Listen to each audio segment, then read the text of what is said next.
All right, how are you? So now this is the last video where we're going to be looking into question 8. Remember, the previous questions, we covered them in the previous video. So make sure that you also look into those videos so that you understand all the questions we have covered so far in the question paper. So now with question 8, we're given a cricket ball with a mass of 180 grams, right? And now they're telling us that this ball, it's initially traveling at a speed of 30 meters per second. Now the first question, they want us to define what is kinetic energy. Remember, for kinetic energy to be there must be motion, right? So as a result, your kinetic energy, it will be the energy that an object possesses as a result of its motion.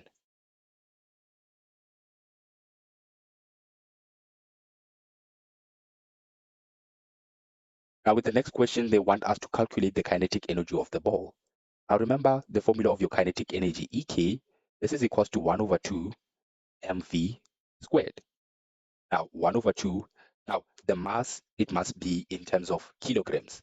Now, to move from grams to kilograms, you would need to divide by 1,000.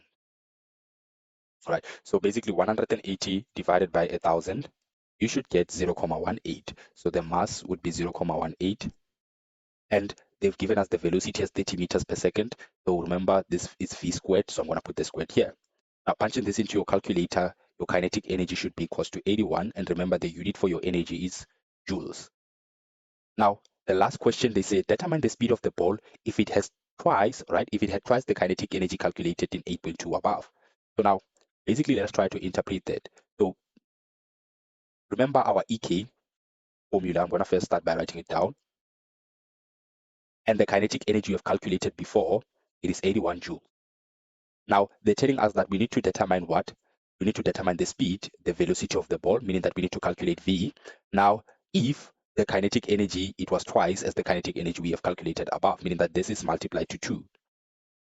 So now we need to calculate our V as a result of that. So 1 over 2, our mass won't change. It will still remain as 0.18. And this multiplied to V squared, which is what we're trying to determine. So now, because I'm trying to solve for V squared and it's multiplied to these two values, I'm just going to divide both sides by 1 over 2 multiplied to 0.18 so that these cancel out. And what I do on the left, I must also do on the right. So this divided by 1 over 2 multiplied by 0.18. Now, punching that into my calculator, I should get my V squared is equals to 1.8. And I'm solving for V, not V squared, to get rid of these two squaring both sides. And as a result, my V, it should be equals to, rounding off your answer to 2 decimal places, 42.43 meters per second. And that will be all for this question paper.